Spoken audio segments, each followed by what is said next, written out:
It's finally time, guys. We have a huge amount of info on Phase 2. There's some pretty huge news as well as some more general information, so let's get straight into it. Starting out with some pretty controversial news, Blizzard are going to ban GDKP runs. They've stated that we're experimenting with a new policy which will no longer allow GDKP runs in Season of Discovery. While we understand that there are some benefits for those who find this a convenient way to gain gear, we also recognize that there are concerns surrounding the erosion of traditional guild and social structures that are a part of the spirit of the Season of Discovery. Given the experimental nature of Season of Discovery, we want to try things without this type of transaction taking place in this game mode. With the launch on February 8th, we will be restricting this activity. We will have more information to share on our official channels and we'll be monitoring feedback closely.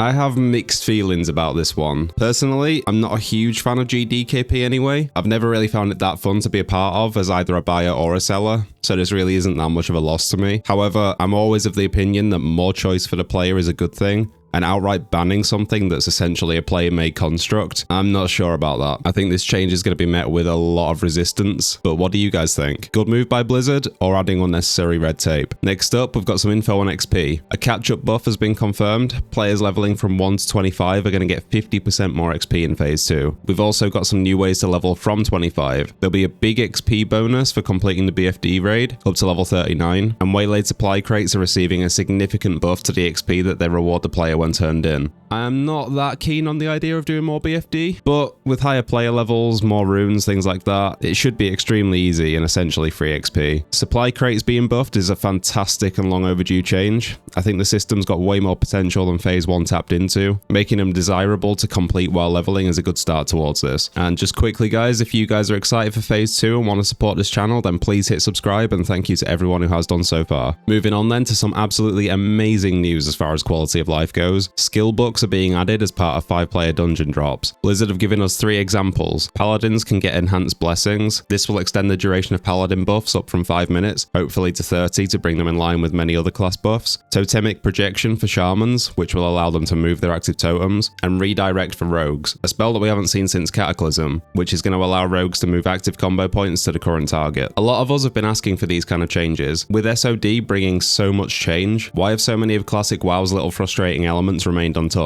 Well, as they have all season, Blizzard have listened, and these are only 3 examples, with Blizzard saying that there's many more to find. Also, just a quick note, these are not going to count towards a rune slot. They're strictly quality of life and are not going to impact on your player power whatsoever. What other skill books are you guys hoping to see? Let me know down in the comments. Blizzard have also addressed one of the major concerns with SOD. Botting. They released a fairly lengthy statement, but the TLDR of this is that while they can't talk about specifics, they're implementing some exciting new tech that's going to roll out in Phase 2. They've had this in limited testing in live, both in classic and retail, and they've seen positive results. A lot of people have been really frustrated with Blizzard's perceived lack of action regarding botting, so knowing that this is something that's constantly being worked on and addressed behind the scenes is awesome. How well it's going to work? We'll find out in Phase 2. And finally, some news on world buffs. The BFD and Ashen Veil world buffs will not apply to players after level 39, and the new Stranglethorn Veil PvP event is not going to have any associated world buff. Gnomeregan, however, will introduce a new world buff. I'm pretty happy there's only going to be one world buff to worry about in Phase 2, but I do hope it doesn't affect the appeal of the new Stranglethorn Veil event. And for a bite-sized rundown of everything that we know about the Stranglethorn Veil event, click this video here.